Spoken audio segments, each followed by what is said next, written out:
So sa video na ito mga kapapa-Japs, ayan, nagbiyahe na naman tayo papuntang Batakil, Pusurubi, Pangasinan para umatin ng 50th birthday ng ating tita. Ayan, syempre hindi natin palalagpasin ang special na okasyon na ito. Kaya tara, samahan nyo akong kumain. Ayan, makipag-jamming sa aking mga relatives. So ayan, medyo mababa rin yung biyahe natin mga kapapa-Japs. Ayan, pero sulit naman dahil matagal-tagal din tayong hindi nagkita-kita ng mga kamag-anak ko. Ayan, nabubulol-bulol na. So excited na rin ako makita silang lahat. At ayun na nga, pagdating namin sa venue mga kapapa-Japs, grabe, ang dami na pala silang bisita. Parang feeling ko late na talaga tayo at baka maubusan na tayo ng handa. So sabi ko sa sarili ko, naku mga kapapa-Japs, bilisan na natin, ayan, at pumila na tayo kaagad. Kaya mga kapapa-Japs, dali-dali kaming pumila para siguradong may makukuha kaming mga pagkain. Alam nyo naman, kapag may handaan dito sa probinsya, siguradong masarap ang mga pagkain. Ayan, diba? Kahit ano pang ihain, basta libre galing sa pagmamahal ng celebrant. Ayan, solve na tayo. Bahala na si Batman kung ano pang mapupunta nitong plato natin at kung ano yung mga mailalagay natin mga kapapa-Japs. Habang nag-aantay kami sa pila mga kapapa-Japs, ayan, siyempre kwentuhan muna kami. At kasama ko pala itong mga dabakwag. Sila talaga yung nagpapasaya sa buong biyahe. Walang tigil ang tawanan, kulitan at biruan, kaya hindi mo mararamdaman ang pagod sa biyahe. Pero sa totoo lang mga kapapa-Japs, gutom na talaga ako. Tingnan nyo naman ako. Talagang kinuha ko na talaga yung plato. Diba? Alas 12 na kasi kami nakarating, kaya ramdam na ramdam ko yung sikmura ko. At galamnan.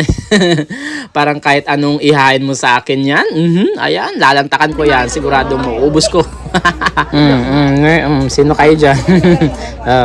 Sinarili na yung camera. Maya-maya pa mga kapapa-Japs, natin na rin yung mga iba naming mga pinsan sa San Jacinto. Ayan, kasama sila Madam, ang kanilang mga kapatid at mga asawa nila. Ayan, unti-unti nang nagiging kumpleto ang pamilya. Kaya lalo pang nagiging masaya ang selebrasyon. At ayan na nga mga kapapa-Japs, ayan, nakakatuwang makita halos lahat ng mga pinsan mo na nagkita-kita ulit. Ayan, hindi lang ito simpleng birthday celebration, kundi isang family reunion na rin, di ba? Siyempre, hindi mawawala yung kumustahan, kwentuhan, tungkol sa buhay-buhay at mga walang katapusang tawanan.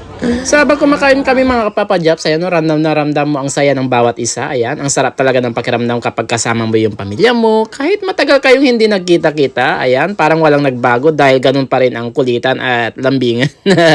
Siyempre, happy eating tayo. Ayan, bababo tayo, sangi tayo. Busog na busog si Papa Japs. Alam nyo yan, matakaw tayo dyan. Sulit na sulit ang paghihintay sa pila dahil napakasarap ng handa. Di ba? Parang ito si Shalane, talaga mabababo mo ang ito na narasala.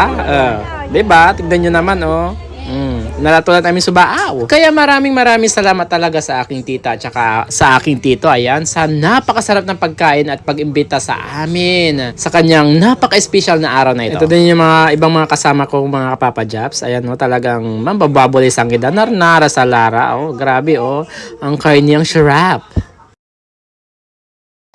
Kung napansin niyo mga kapapa-Japs, ayan, napakahalaga talaga ng ganitong okasyon. Dito tayo nagkakasama-sama bilang pamilya, nakakabawi sa mga hindi nagkita sa matagal na panahon, ayan, at nakakagawa ng panibagong masasayang alaala na hindi matutumbasan ng kahit ano. So sana marami pa tayong ganitong pagkakataon na magkita-kita tayong lahat, di ba? Dahil sa uli, ang pamilya pa rin ang isang pinakamalaking biyaya na mayroon tayo. Bye! Silukay. So,